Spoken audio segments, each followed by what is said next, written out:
নাইনের ম্যাজিক গুণ খুব ইজিলি বাচ্চাকে শেখাতে পারবেন।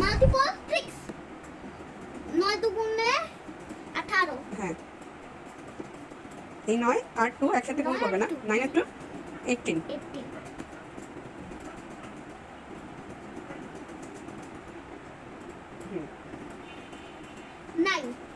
তারপরে 4 ইন্টু 9 কত হয়? 4 ইন্টু 9 ইজ ইকুয়াল টু 4 নং 36। হ্যাঁ, এটা এভাবে দাগ দাও।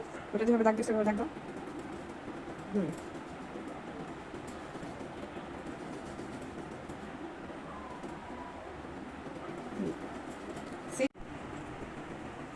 6 ইন্টু 9 ইজ ইকুয়াল টু কত? কত বলো? 6 নং 54।